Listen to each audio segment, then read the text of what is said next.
नमस्कार, मैं साक्षी सिंह। आप देख रहे हैं मुद्दा टीवी। आज मैं मौजूद हूँ देहरादून की नंदा की चौकी के पास। जैसा कि 2024 के लोकसभा चुनाव होने ही वाले हैं और टिहरी सीट के लिए निर्दलीय बॉबी पवार मैदान में है, वहीं भाजपा प्रत्याशी और कांग्रेस प्रत्याशी भी मैदान में उतर चुके हैं। तो आइए यहाँ पर मौजूद लोगों से जानते हैं कि इस बार वो निर्दलीय बॉबी पवार को या फिर भाजपा प्रत्याशी को या फिर कांग्रेस प्रत्याशी को वोट देंगे। मेरे साथ एक युवक मौजूद है, आपका नाम? आशीष। मेरा आपसे सवाल है कि इस बार टिहरी सीट के लिए भाजपा प्रत्याशी, कांग्रेस प्रत्याशी और साथ ही निर्दलीय बॉबी पवार भी मैदान में उतरे हैं, तो इस बार आप किसको वोट देंगे? मैम मैं तो अपनी तरफ से बीजेपी को ही दूंगा।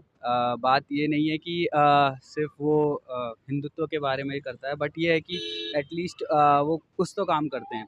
मतलब वो सोशलाइज करते हैं लोगों को, वो लोगों के साथ रहते हैं, उनकी परेशानियां जो हैं वो वो देखते हैं मतलब। और कांग्रेस का भी ठीक है, but I think BJP is the most important, plays a very important role in in for the youth.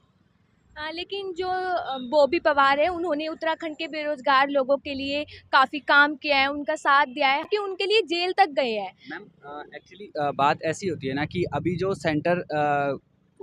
Centre government होता है उसका क्राइटेरिया ही अलग होता है। वो हमें उसमें जियोपॉलिटिकल भी देखना पड़ता है। जियोपॉलिटिक्स जो कि है, जैसे कि कांग्रेस के टाइम पे हम 1947 से अभी तक का जो सफ़र रहा है कांग्रेस के साथ, वो इतना डेवलपिंग फेज़ में नहीं रहा। कहीं ना कहीं इंडिया एक स्टैंड बैक करता था, और जो हमारी मिलिट्री फोर्स भी थी वो भी कहीं ना कहीं पीछे रहती थी, उस बैक स्टैंड में रहती थी। अब हमारा जो फोर्स है वो एग्रेसिव फोर्स है, और जो हमारा जो ट्रू स्ट्रेंथ है वो अब जो जियोपॉलिटिक्स में है वो अब देखने को मिलता है। मेरा आपसे सवाल है कि जैसे कि जो हमारा भुखमरी सूचकांक आया है वो 125 में से 111वें नंबर पे अंतर्राष्ट्रीय स्तर पर, जैसे कि पाकिस्तान हो गया, नेपाल हो गया, फिर बांग्लादेश हो गया, वो सब देश भी हमारे देश से आगे निकल गए हैं। उस पर आपकी क्या राय है? मैम एक्चुअली जो हमारा साइज़ है, जो जिस तरह की हमारी कंट्रीज़ हैं, मैम हमारा जो ज्योग्राफिकल साइज़ है वो बहुत वाइड है ना? तो जिस हिसाब से एज़ कम्पेयर टू अगर आप पहले के क्राइटेरिया में जाएंगे तो हमारी जो जीडीपी है वो बढ़ी है, ठीक है। जीडीपी में जो हमारा होता है वो सारा ये एग्रीकल्चर सेक्टर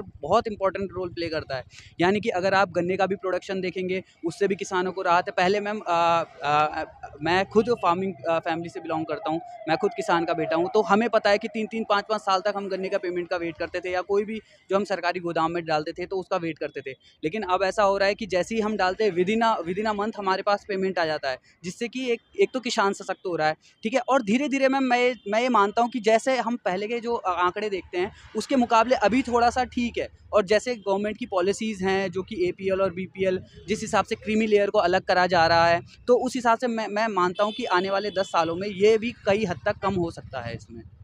लेकिन मैं आपको बता दूं कि जो हमारा देश है, मोदी ने कहा था कि 2047 तक वो इस देश को विकसित देश बना देंगे, लेकिन मैं आपको बता दूं कि अब ये विकासशील की लिस्ट में भी नहीं रहा है। मैम मैं आपको एक नॉर्मल सी चीज़ बताता हूँ। मैं इतना ज़्यादा पॉलिटिकल इन्वॉल्वमेंट नहीं रखता हूँ, लेकिन आप कभी यहाँ से दिल्ली गए हो?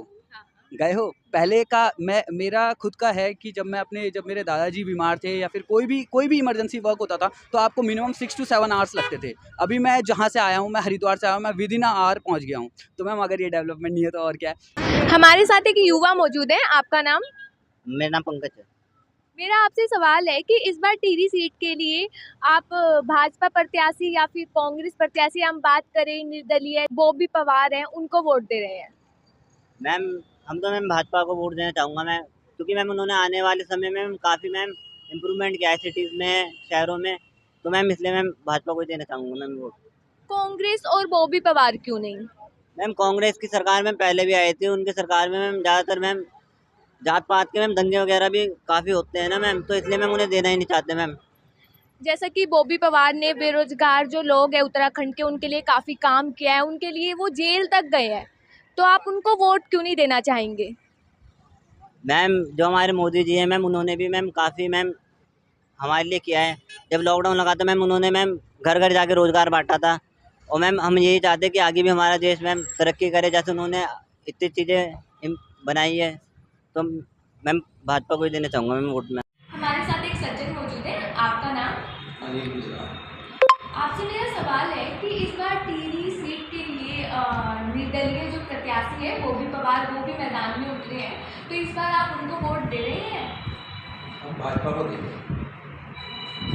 किन मुद्दों पर आप भाजपा को वोट देंगे? मोदी जी अच्छे लगते हैं ना हमें, मोदी जी पूरे देश में काम कर रहे हैं, हमने भाजपा को देंगे। जैसे कि लेकिन इस बार जो भाजपा से टिहरी में इतनी शाह मैदान में उतरी है, तो आपका कहना है कि आप उनको वोट देंगे? हम मोदी जी को देंगे। ये थी यहाँ पर मौजूद लोगों की अपनी अलग अलग राय। अब ये देखना दिलचस्प होगा कि 19 अप्रैल के पहले चरण में किस प्रत्याशी को इन लोगों का सबसे ज्यादा समर्थन मिलता है। देखते रहिए मुद्दा टीवी खबर।